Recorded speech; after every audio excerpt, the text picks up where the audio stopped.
Hello, Internet. I'm Jackie Fox. I'm a writer. You can find my books in a link in the description, but honestly, I'd probably make more YouTube videos if they weren't taking time away from writing. I'm kind of addicted and I think about it often.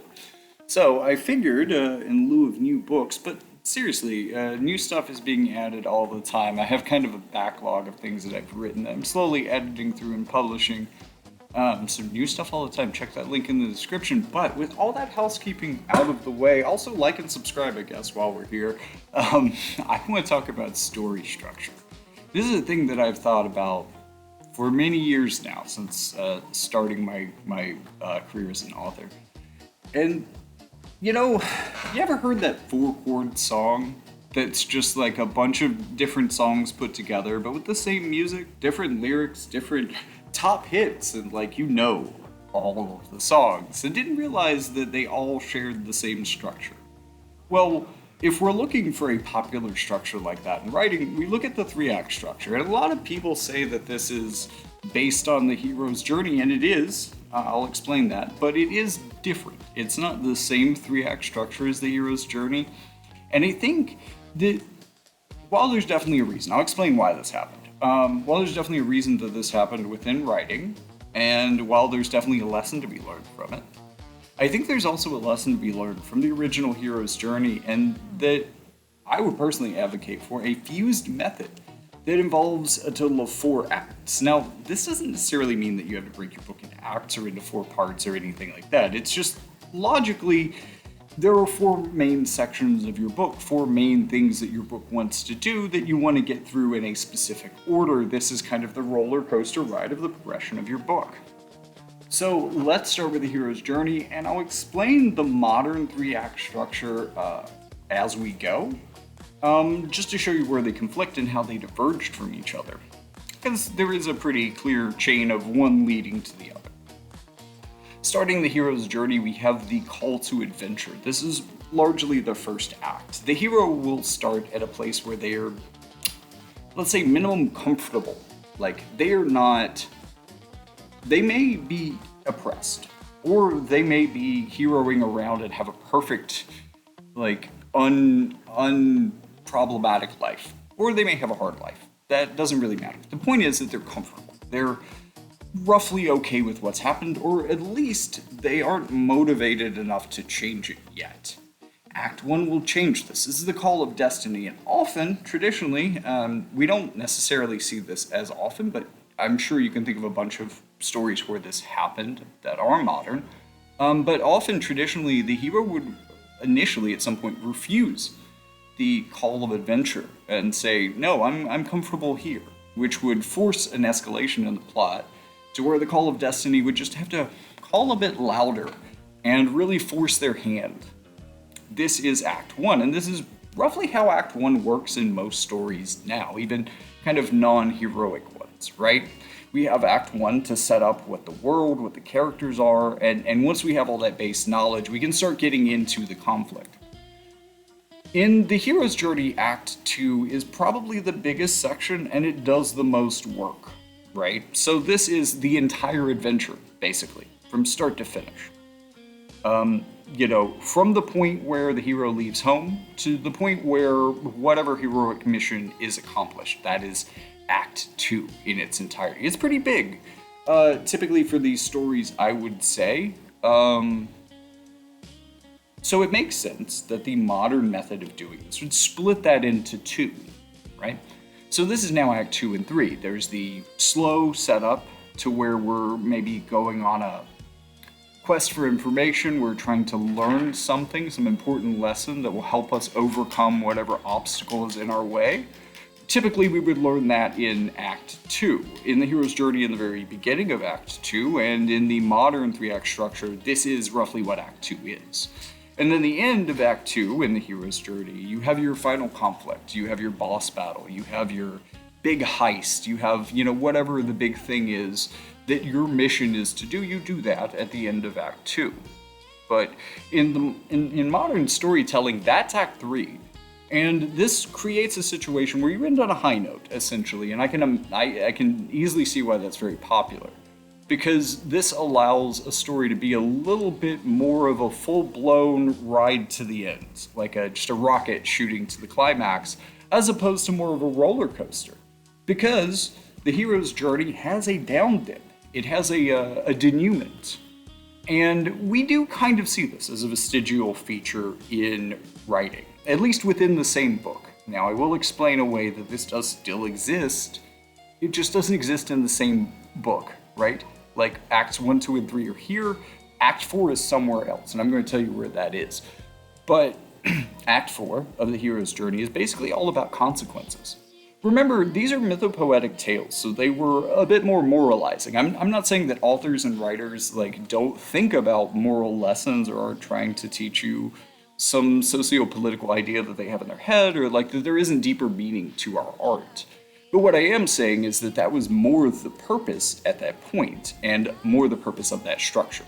So we really explore the moral, the consequences, say the hero made an important sacrifice in the final battle, right?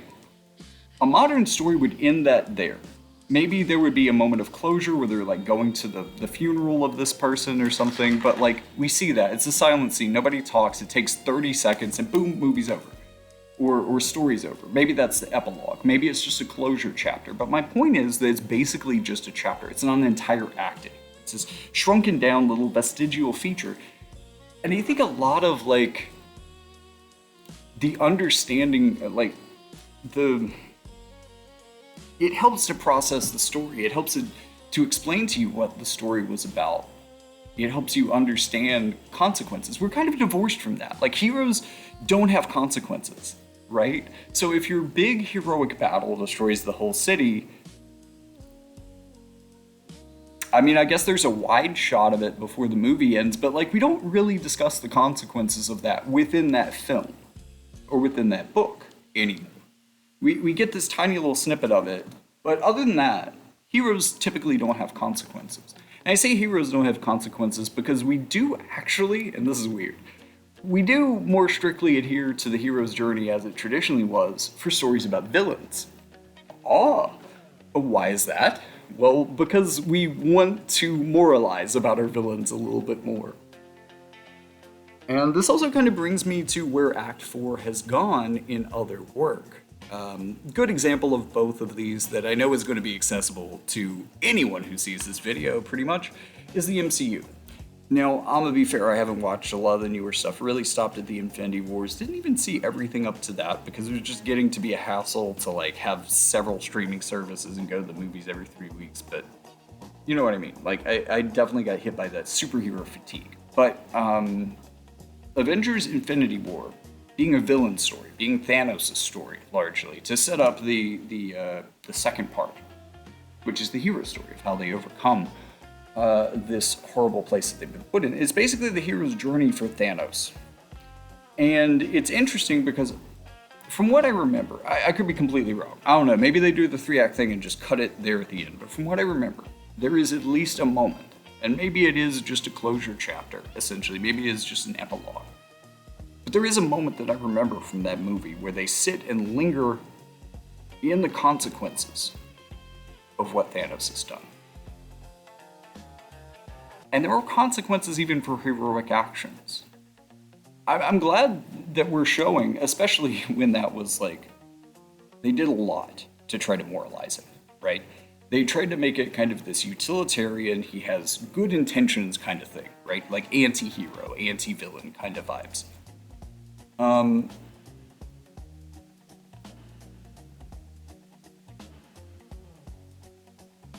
So it is important that they did linger in a moment of even with good intentions, we have done this. But we don't do that with our heroes. And our heroes have those same damaging good intentions as well. There's been a lot of edgy hero-related content, right? We got The Boys, all these other things, Watchmen, that kind of stuff getting popular. So some of those do linger in the consequences of what our heroes do.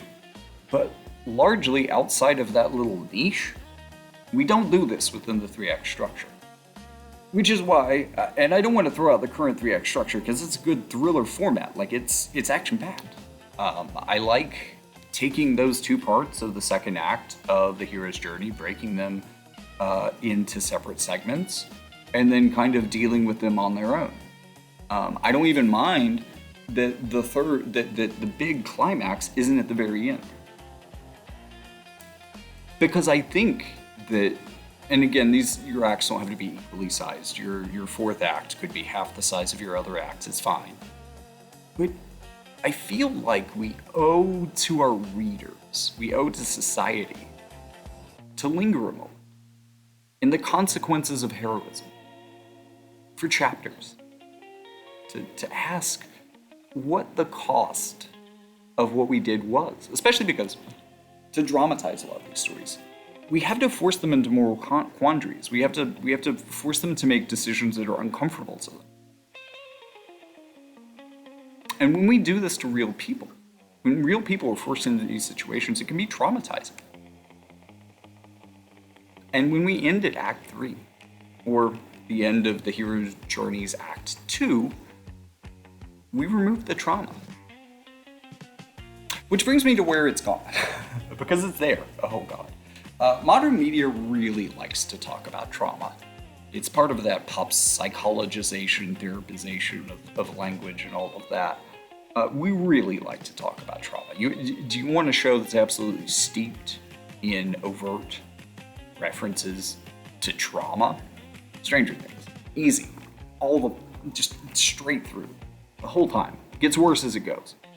I mean, I'm not saying that the show gets worse as it goes. I'm just saying that as characters become more traumatized, the fact that trauma is a constant present force within Stranger Things becomes more present. But I think that we've shifted the fourth act, the consequences, into the other parts of a series.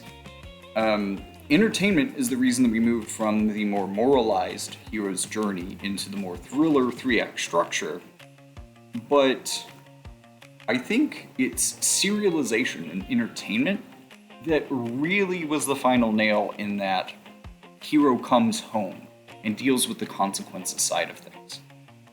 I think it kind of died over time, but as, with the printing press, with mass production, with internet, shipping, bookstores, just all the things that we've had over the last 100 years that have advanced the reach of authors across the world, we have more competition than ever. We have to write in the most entertaining structures we can. The three-act structure that we currently use is good for that. But I think that we owe more than just entertainment to our audiences. And that's where I think that fourth act comes in. Like, I don't want to throw away what we have, what we use now. It's good. But it's missing something. Instead of just an epilogue or a chapter of closure or just that panning shot over an old friend's funeral, let's linger for a moment on how the hero moves on from this. Let's see the celebration and the longing and the heartbreak. Let's see all of that. And let's not rush it, That's my opinion. I mean, personally, I don't even think you have to stop at 4 acts, really. But structurally, those are kind of the 4 points that I think that story should be hitting.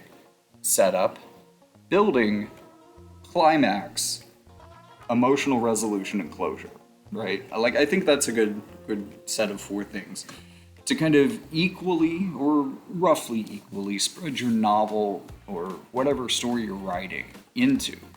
Because I think those are the 4 things that a story really needs to do for its audience. And I honestly think we're doing a disservice missing telling the stories of what happens when our heroes come home with trauma.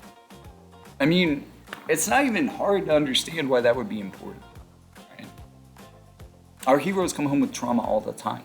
Every time we start a new war, we have heroes, people who believe that they were doing the right thing, even though they did horrible things, who have to live with that. Even if they wouldn't take back or regret their decisions, and some of them do, they still have to live with them. I think incorporating that into the way that we tell stories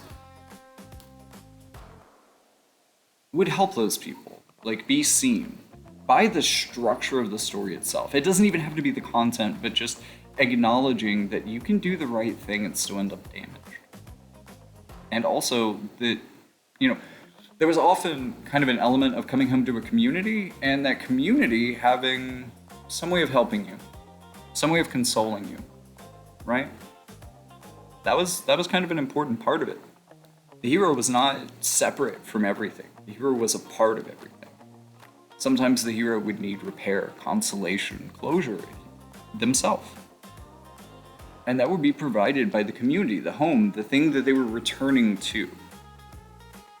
So yeah, I think we should add that back into our writing these days. Because I think society's missing something. I don't want to say we're enslopifying, but we're making more entertainment content, and sure that sells well. Like, I mean, gotta do what you gotta do, right? But if you have maybe higher aspirations as an artist and you are a writer, I'd just consider lingering in the consequences.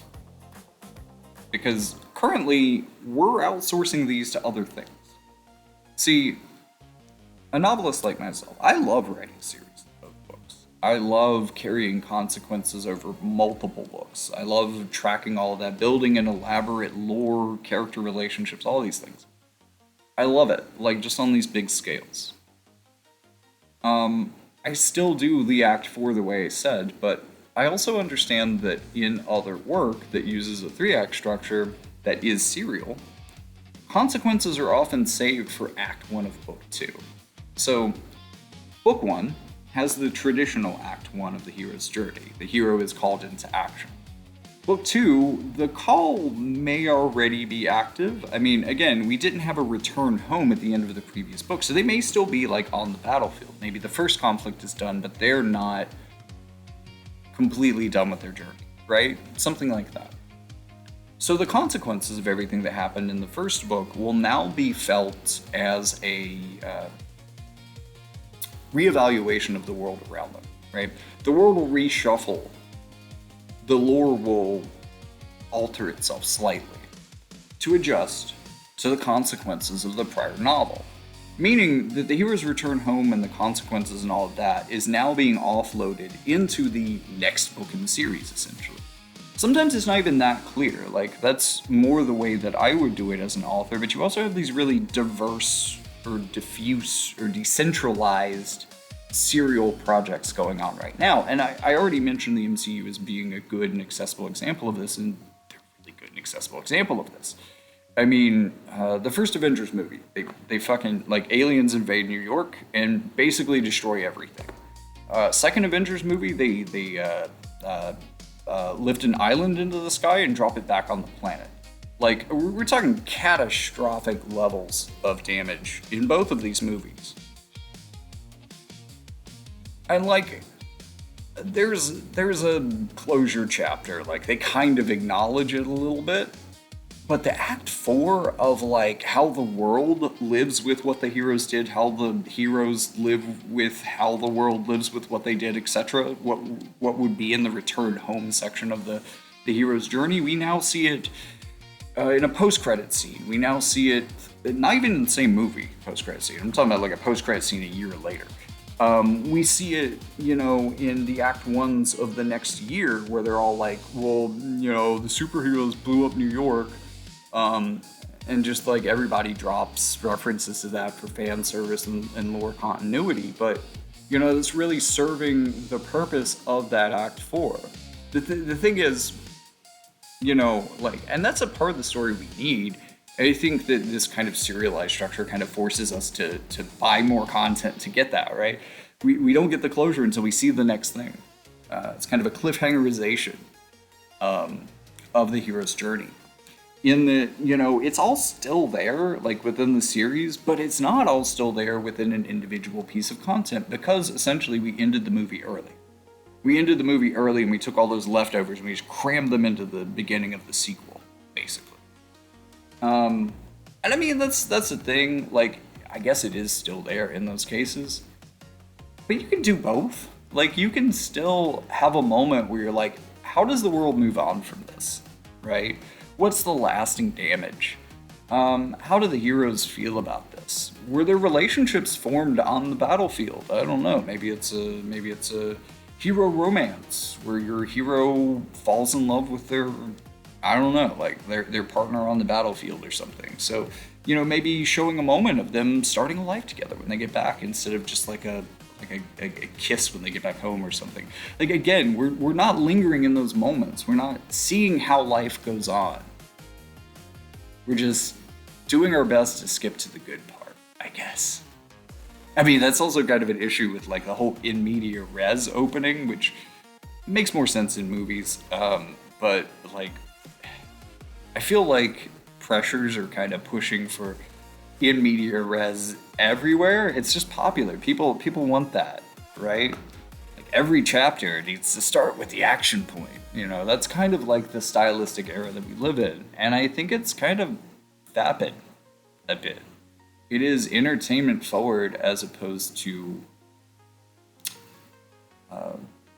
rigorous in the way that it shows humanity. It just kind of shows us the fun part and not the lesson, right? Like, we've removed the lessons from our stories, or we've made them so deep within the subtext that you need a YouTuber to tell you what Weapons was really about or whatever. Weird movie. It was good. No, to be fair, like, I don't want any hate in the comments. I am annoyed that it was a very long ad for Ring Amazon cameras. And the point of the movie seemed to be to demonstrate that any idiot with 2 Ring cameras can do a better job of finding missing children than the police, which is some high level native advertising. I wonder what Amazon paid to like have a major film writer suck their dicks that fat, that hard, like, and deep, like just tonsils all over the dick. You know what I mean? Like, it was a good movie, right? I'm not telling you not to see it. I'm just saying that, like, from a neurolinguistics programming standpoint, the idea of a metaphor is this kind of idea that you're supposed to understand subconsciously but not get through the direct media. And this isn't a great example because it's not very obfuscated. It is a much more advertising example of this, but like, I don't know. I'm not sure you're paying attention if you don't realize by the end of the movie that because the kids ran in front of a bunch of people's houses, that police using Ring cameras should have been able to figure this out. And if you are paying attention to the real world, you know that they absolutely have access to that data. Like, there's no reason why. Like, this movie just makes the case that they should. So, I have a moral problem with that message. And it makes me feel a bit of trepidation about the movie. And it's also not a take at hurting world. It bothers me. I guess because I've been paying a lot of attention to Amazon and Ring working with ICE lately, and the fact that ICE is destroying our country and murdering its citizens. But I don't know, this video has gotten kind of off topic. So I'm just going to say again, check out my books if you are interested in seeing how I use this format. Often I go more than 4 acts just because more stuff happens. I like expanding that middle. Like, I have a lot of act 2s in a row sometimes. Sometimes there's even an act 3 in the middle and you're like, oh, is that the climax? Nope, mini boss. So I hope you enjoy my content. Typically it's fantasy and sci-fi. My older books were focused on like virtual reality, like the idea of being inside of a video game, or the idea of artificial intelligences living inside of that video game even when you aren't there. The characters are still alive even when you aren't there. They have lives, they do things even when you aren't playing. Several of the books are just about that. From there, I tried to do a more political thriller, a little bit drier. If you're into, like, if you're someone who's read The Rise of Surveillance Capitalism, you'll dig it. Especially The Digital Divide. I think the first 2 books, I'm not gonna lie, they're not my favorite. But The Digital Divide, it really came together there, and that's where the world started to evolve into more of like a cyberpunk type of science fiction fantasy. From there, I moved many years into the future with Black Sun and the series that comes with it. that was really exploring what the future would look like if humanity discovered time travel at like 2030, right? That's a mind fucker, isn't it?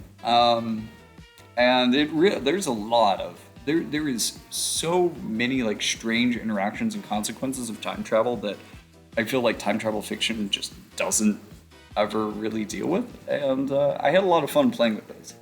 In the same way, I have more recently moved time forward another 200 years, I think, after that, and started writing about Martian colonies and the attempts to colonize the inner belt circa about 2300. And it's all in the same world. Like, it's building the technologies that you saw them develop in the previous series of books are still around in some way. Although time travel has kind of become a lost technology, there is a way to still do it, to be fair. It's just no one really understands how to do it anymore. So it's always a possibility within that series. It's just they also now understand that there's a specific set of consequences for time travel. They really don't want that smoke. So that helps this series come after a time travel series while not really having to deal with time travel mechanics. Instead, it's more about physics. Like, I think there's a lot of drama to be found within physics, within the way that, science would actually, but like, living on Mars is so crazy. Like, even with biological adaptation, terraforming, all sorts of things, it would still be very difficult. I don't feel like I have to make things up to make that entertaining. So it's been really fun to like learn about outer space, learn about Mars, and build a story there. I don't think any of those are published yet. The first one is probably coming up soon because it was pretty well edited, and I think it's still pretty well in line. I might hold that one a little bit just because I want to finish writing the fourth one, just to make sure that they're all like in continuity with each other. I don't want there to be like any big holes or like differences between the books. So, I'm gonna take a read back through them. But that's my next series that's coming out. Oh my god, it's so my favorite work. Like, it just gives me so much time to nerd out about speculative biology and science and so many things that I'm just deeply interested in, and allows me to do those through narrative, through science fiction, and a story with consequences, right? Because that's the thing, that's why I like the fourth act. It's about consequences. We can't remove the consequences from our stories. We can't remove the consequences from our climaxes. And that's why I write the way that I do. But I'm concerned with those consequences all throughout a story. And for me, I like it when the consequences make sense. I like it when I can go into a world, even if it's very alien, very fantasy, very high tech, but I know how it works. Even if it's very complicated, that everything works in a reliable way. But like, I want to build a fictional universe that can do its own science, that can hypothesize about things and have a rigid set of somewhat alien rules that they can explore. Like, I want to show characters doing science in the future. I just find that really fascinating. I don't know, maybe I'm a science nerd. I'm definitely a nerd. I definitely enjoy writing, and I would definitely enjoy it if you checked out my writing. Also, give me a like and subscribe, but with all that being said, thank you so much for watching. I'm Jackie Fox, and I'm sorry I probably didn't edit this more, but again, I think we'd all appreciate it if I just got back to writing and editing and got the Marcia series out sooner, because they're bangers, baby. They're bangers. So good. They also have albums coming with them. If you're into AI music, those will be available for free. I don't think I should be competing with people who are like actually putting in the time to do their music with AI music, but it has been a really fascinating way to explore a very unique futuristic sound that is completely unique to my lore and to my world. It's just so cool. I think it's a really creative use, and like, I'm not trying to take anybody's royalties, I'm not trying to take anybody's plays, but if you want like some good additional content to go with the books, or maybe you want to check out the music first to see if you're into it, check out Jackie Fox Music. I'll have all of my music listed over there. It's been, God, making turning these songs into videos has been annoying. I need to like do it in batches or something. If anybody knows a good batch video editor that could maybe do something like that simply, that'd be pretty cool. But yeah, I need to hammer hammer out getting more of that available. Actually, you know what I could do? I'll leave some Suno links in here too. I have all of it, all of my book soundtracks. There's about four, about four. Four, yeah.